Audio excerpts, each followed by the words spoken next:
Welcome back. Blizzard announced that they will be announcing the new expansion August 6th, 2015. And we're also going to fantasize a little bit about what this can actually be. In the background, random pet battles. Let's jump into this. First, let's read the announcement that they made on the 29th. Join us Thursday, August 6th at 9 a.m. Pacific for a special World of Warcraft event streamed live from Gamescom 2015, where we'll be unveiling the next chapter of the World of Warcraft saga. Tune in again Sunday, August 9th at 8 a.m. Pacific for a World of Warcraft developer chat before the show ends and find out more about what's in store. And then they say that they have a page dedicated for further details on the live stream. Now, in the previous video, I speculated that they were going to make this announcement. And I've said before why I think this, or why I thought that. One, they had a press release, invite only, at Gamescom.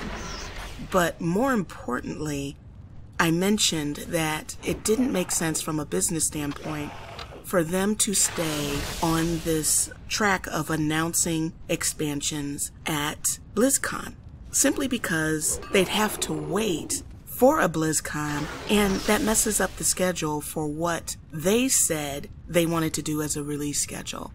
And then the most obvious thing, from a business standpoint, it makes sense for the expansion to be released around when the movie is released, which is, if they don't make any delays about it, June of 2016. Let's speculate a little bit on what this could be, because ironically, there were leaks just before this. On the forums, there were people making random posts. You know what I would like to see in an expansion? I'd like to see blah blah blah blah blah blah blah blah. And then all of a sudden, boom, these leaks, and then this announcement. So a lot of times leaks aren't really leaks. Okay, so let's look at the first leak. This leak was given by someone who made a leak before that ended up being true. So here we go. Zul and Ajara are the main villains. After the first defeat, Zul has asked Raz for more support.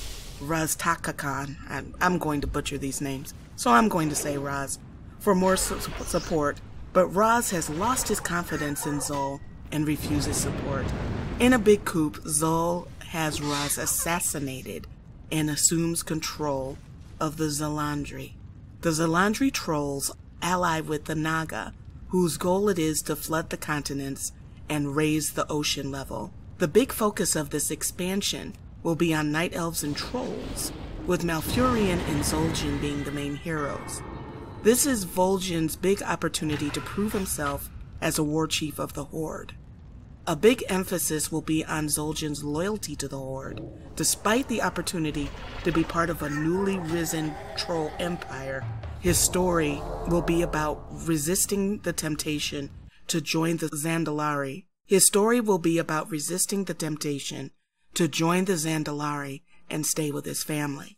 This is the South Seas expansion that so many players want. New class will be Shadowstalker. Trolls, blood elves, orcs, goblins, forsaken, humans, dwarves, worgens, night elves, and gnomes will be able to play this class. The class will be a ranged class that uses bows, crossbows, and guns, and it will have a heavier focus on magic attacks. Specs are Dark Ranger, Spirit Mending, and Shadow Hunter. Dark Ranger and Shadow Hunter are DPS specs, and Spirit Mending is a healing spec. The new Shadowstalker will start at level 1, but players who buy the Dark Prophet will be able to create Shadowstalker 1 character at level 100.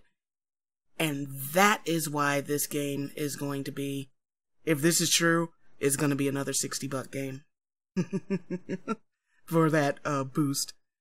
New level cap will be 110. The expansion will have 8 zones. The starting zones will be the Valerian Depths and Zaladar.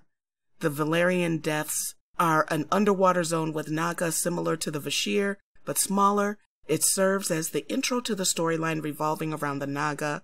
The story in this zone deals with Ozmat and the kidnapped Neptulian.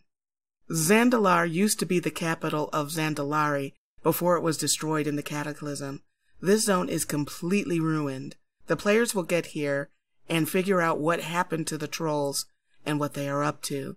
After the starting zone, players in each zone will board a ship that will lead them to either Kul Tiraz for the Alliance or Kazan for the Horde.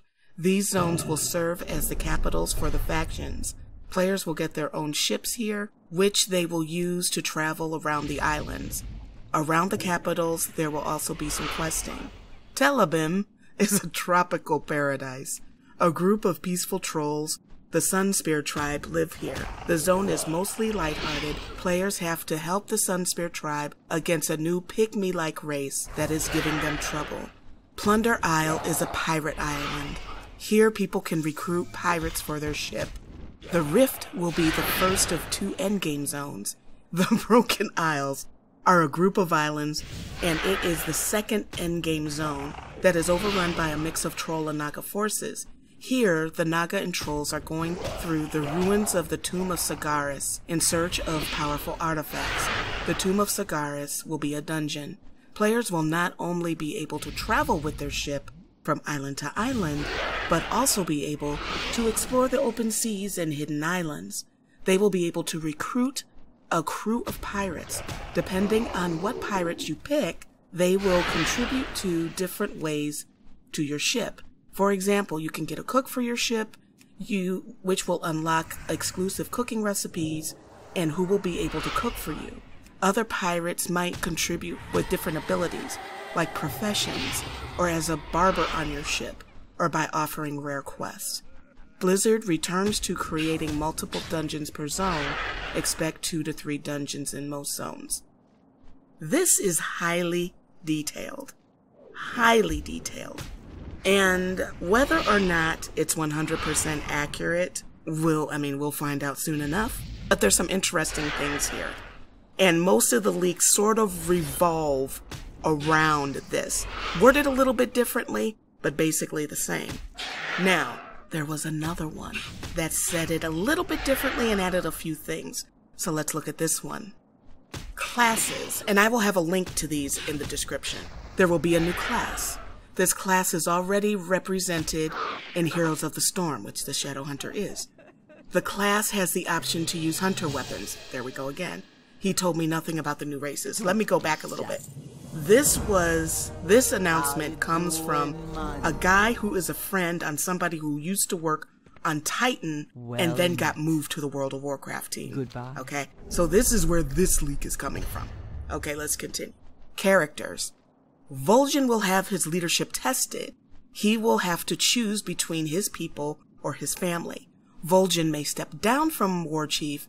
If so, he will appoint a different racial leader to the War Chief in his absence. Now here is where this is a little bit different from the other one. He may step down as War Chief, where the other one said he will be tested, but it made it seem like he would continue to be leader.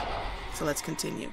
Sylvanas will get a storyline, showing how she feels about the new pecking order in the Horde. That is sexy. God, I hope that's true. He laughed when I asked if Sylvanas dies. His response to what Grom, Doratan, and Wyrel will do in the expansion? Watch the Archimonde cinematic again. Y-R-E-L. I know I'm saying that wrong. Bane will have a role in the expansion, but he wouldn't say what. I wasn't told much about the Alliance, but I was told that Jaina, Jen, Tyrande, and Malfurion will have storylines. Asked about Tyrande and his hand, only response I got is Tyrande is not dead. Villains. Gul'dan is the way the Warlords ties into this expansion. He is sent into the Twisting Nether, and the Nether connects to all possible worlds. Time is a flat circle. The Legion suffered a major setback in Hellfire Citadel. but they have a backup plan if Gul'dan can find a new way to summon them. Wouldn't say anything about Azshara, but would say there will be an old god. Asked about Sargeras himself? No. Our future. Level cap will be raised. The devs like the idea of Garrisons, but privately acknowledge that the system left much to be desired. There will be a new title in the expansion. Only hint I got was, what title did you not get in Warlords that you should have? That's a good question. They want to make Garrisons feel more optional and enhance the RTS feeling of Garrisons. Talked about reforming how Garrison resources are handled. So are Garrisons staying? We are considering living legends. Important characters will recognize us. PvE. They want to make dungeons more complex, like mini raids. They also want more dungeons. The 3-raid formula worked well. A raid every 4 months seems likely. PvP. There will be new arenas. They may also retire some existing arenas. Ashran, let's get rid of that.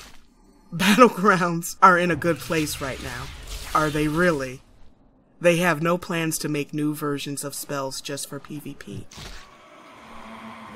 Reading this, besides butchering the names, has made me very interested again in the lore behind the game. And this sort of ties in to what people have been asking for. They said no more orcs, so they're getting this. If this is true, if 75% of this is true and they can deliver on it, this would be a very strong showing at Gamescom, which they are going to have to do because they're not around their I love you fan base anymore. Now, one other thing. With the ships, one mentioned Garrisons and the other mentioned these roaming ships. Now, Corey said in his interview, or was it Watcher Dev, one of the two, mentioned that they learned from their mistakes from the Garrisons, that we will see a Garrison type thing in the future, but it wouldn't be the same as we are now. So that sort of lends credence to the roaming ship thing. Now, while I like the idea of being able to, finally have a ship mount, I think they really need to remember that one of the things that players wanted to do was fight in their ships. So I hope that that's something that they will give some consideration to, not necessarily in this expansion, but later on. A good example of that is Arcage. People love building their ships and going out on the seas and having battles. But what also would be nice is, because they try to balance content for both PvE and PvP, maybe a battleground where you go in your ship and do battle. That would be nice. So let me know, what do you think about these leaks? Do you think they're true? Do you think they're false? Do you think that they're semi-accurate? Are you hoping that they're semi-accurate? Is there something that's missing? Note flying wasn't in here. I'm hoping from day one you know what needs to be done to fly. So let me know what you think. Links for these leaks will be in the description box below. Thank you for watching, and I will see you guys in the next one.